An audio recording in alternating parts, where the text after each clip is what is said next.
For centuries, powerful empires have been trying to slice up Poland's territory. And for centuries, they've been successful. Even the national anthem today, Poland is not yet lost, calls back to a time when it lost its sovereignty, and it inspired Poles to never give up in the fight for freedom. That's why Russia's invasion of Ukraine in 2022 awakened the Poles before any other European power. It awakened memories of when Poland itself was being invaded and partitioned left and right. It didn't want to repeat that nightmare.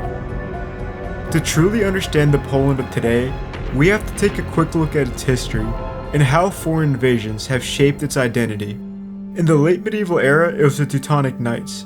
Later on, it would be powers such as Russia, Austria, and Prussia. Russia in particular has been a near constant threat for Poland.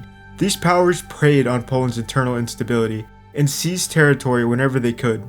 Poland would eventually lose its statehood in a series of partitions, starting from 1772 and ending in 1795, to Russia, Austria, and Prussia. The Polish-Lithuanian Commonwealth, a superpower for its time, dating back to the 16th century, ceased to exist on the maps of Europe. Poland would not return again for 123 years.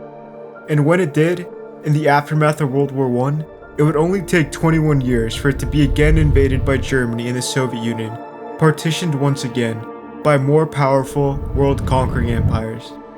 And then, in the aftermath of World War II, having already gone through so much, Poland was plagued by that all-too-familiar foe from the east. Forced to adopt the communist government by Stalin, it still suffered for 40 years before finally being free in 1989. A theme in the history of Poland up to 1989 is the constant threat from east to west of aggressive, more powerful empires seeking to carve up as much land as they could from Poland. It is thus no surprise to see the reaction of Poland from the Russian invasion of Ukraine.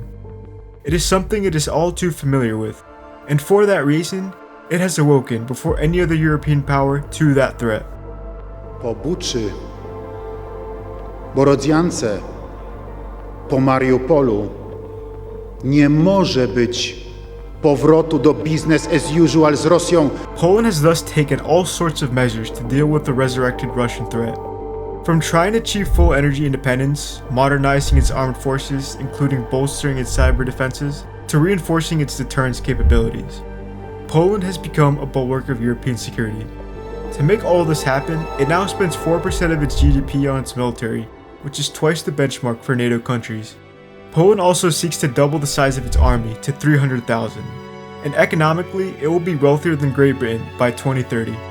History, particularly that of the 20th century, has made pacifists out of past empires, such as those of Germany and France. For Poland, it has turned it into a country of realists. With the political vacuum left in Europe, Poland has happily filled it. This realism could propel Poland to be at the forefront of an alliance of like-minded states who have experienced Russian aggression firsthand.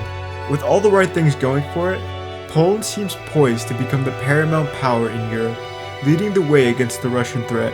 But the primary reason why I think Poland is destined to be a European superpower has to do with its history. It is because of Poland's tragic past that it will do everything it can to stop history from repeating itself. It is because of necessity that Poland will rise to heights not seen for centuries. Poland knows exactly what it's like to live under foreign occupation. It will do everything in its power to protect itself, and maybe even all of Europe. If you enjoyed this video and want to see more content like this, make sure to give this video a like and subscribe for more. Thanks for watching.